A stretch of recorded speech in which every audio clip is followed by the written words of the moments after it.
Okay, our weekly update, guys. Mom kept her energy pretty good this week. She's got her hair done, teeth in, glasses on. I bought her new earrings. She got some new dresses. Next week we'll go get her some pants. And yesterday, I let her. We went to dinner at her place. She wanted to go after the hairdresser. And she had turtle cheesecake with caramel and chocolate.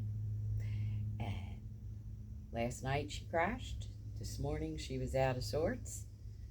And I gave her a little MCT oil, as well as I cooked her breakfast, eggs and sausage in coconut oil, which is also MCT oil, the good stuff.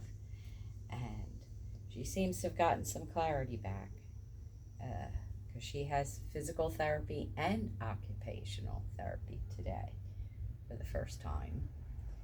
She had them out last week and making a plan, and I was giving her physical therapy last week.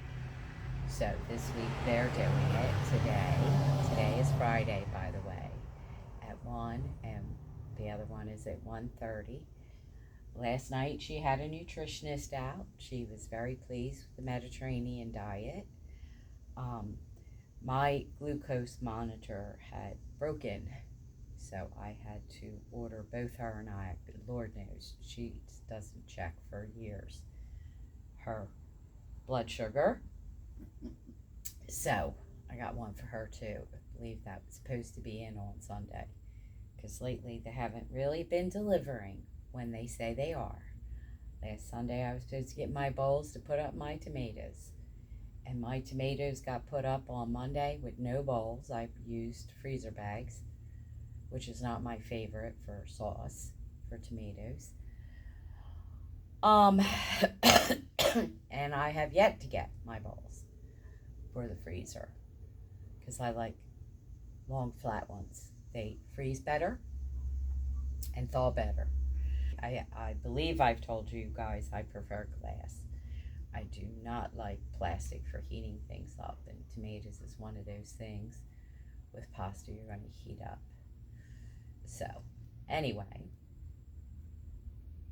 she's fallen asleep sitting up, and after I cooked her breakfast in coconut oil / MCT oil, put a splash on her breakfast as well. She didn't finish her breakfast. Then she went right for the yogurt with sugar, and now she's crashing again. I don't need a blood glucose monitor to know this, because I am diabetic as well, and this is what happens. My feelings are, this is why she has Lewy body dementia, because she loves her sweets all day, every day, breakfast, lunch, and dinner.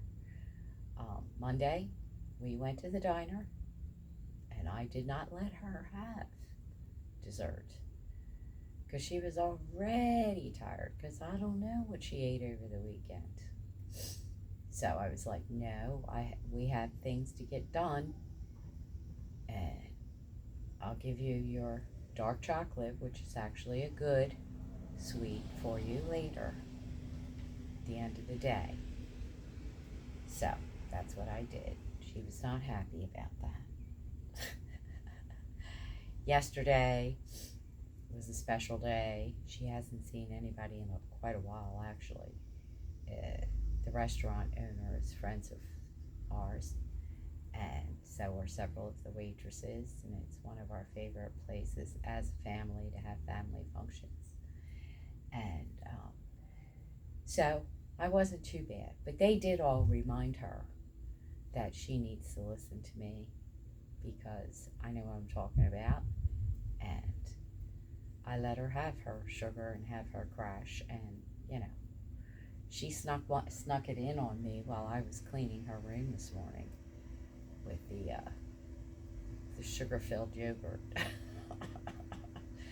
So this channel could actually wind up being not only about why she's the way she is, how I'm trying to improve it, and sort of our family journey with it, but it could also be an awful lot of me complaining about why she won't behave, because this is why she wasn't behaving in the rehab, because they give her dessert every night and she's diabetic, and then she's cranky and grouchy. She doesn't want to get up when she because she slept late today. I allow that some days because I know when I'm not here, other people aren't necessarily keeping her away from the bad stuff, because along with the sugar is carbs, and I don't think people realize that the carbs can be as badly impactful as sugar itself, because they turn into carbs, carbs turn into sugar. So that can be bad too. And I don't, I'm here 4 days a week. I try to control what I can 4 days a week, so I can do what I need to do with her. And, everybody else can do whatever they want. If they don't, I can't police what everybody else is doing.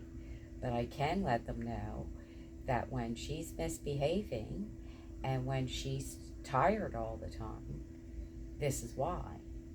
It's because of what she's eating.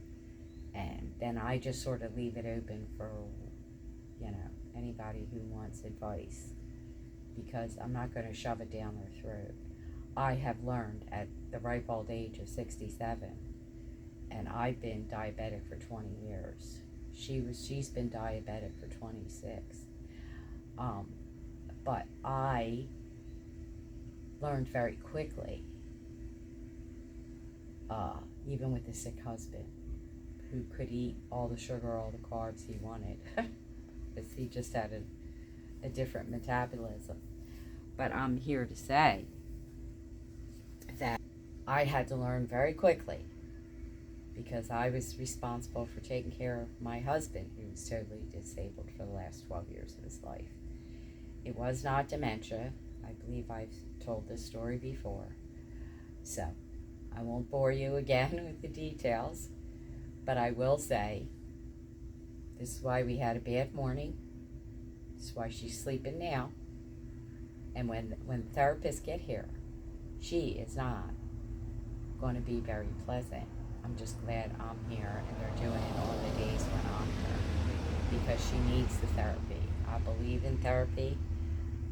31 years later, I still do my physical therapy from the car accident I had.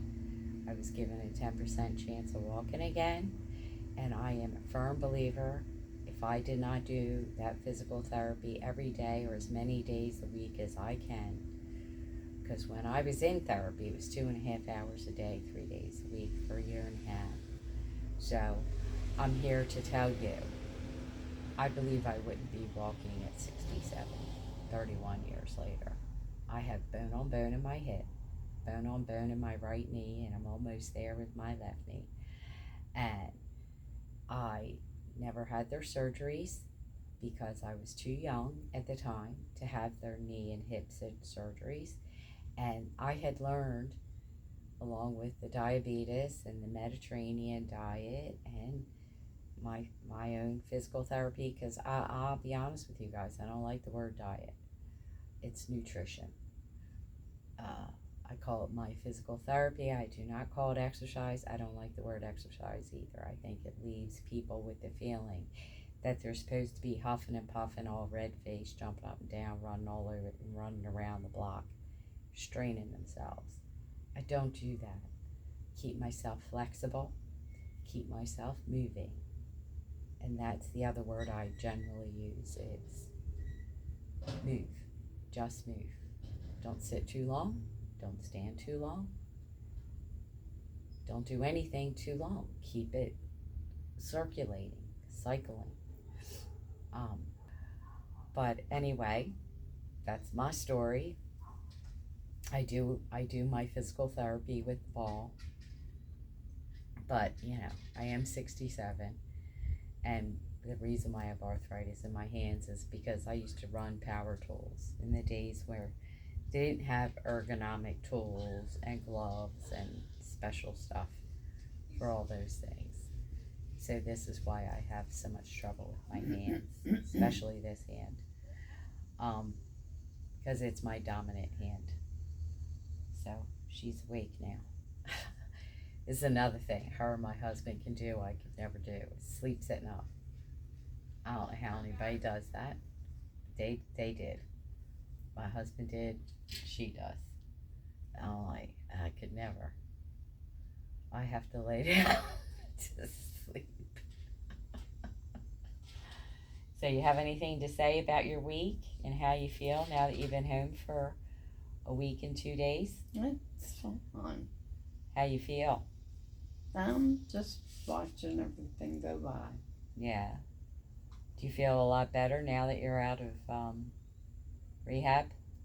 Yeah, I just wish Wayne was Yeah. Well, he's working. He'll be home tonight. So anyway, guys, that's sort of our update for the week, I guess. Yeah, but yeah, she's getting a little more back to normal, and I'm trying to rein in her energy and her mental capacity, because that too drifts with the energy, and she doesn't make a lot of sense, like things that she can normally do. I see this, I really do. Saw it this morning. Every day this week she's gotten up, changed her diaper, put the other one in the trash, you know, all that. This morning she comes out with a wet diaper, no clean diaper on. They're all over the place because I put them in every bathroom. I put them beside her bed. There's trashes there. I put one by the tub because her toilet's pretty far back away from where her bed is, and the tub's a little closer and she can sit on that. It's a nice big strong foundation that's built around it, and it might be easier for her, and she's been doing that. And today she didn't, because the sugar spiked and crashed. So the mental capacity went right along with it. You know, I got her energy up, like I said, because, you know, she continued to try and crash it and spike it again. But the MCT oil, otherwise known as coconut oil, the good stuff, cold pressed organic, I cooked in it and I splashed some on it. So this might be our physical therapy. I think our physical therapy people are here. Maybe I'll come back and give you an update on how that's going.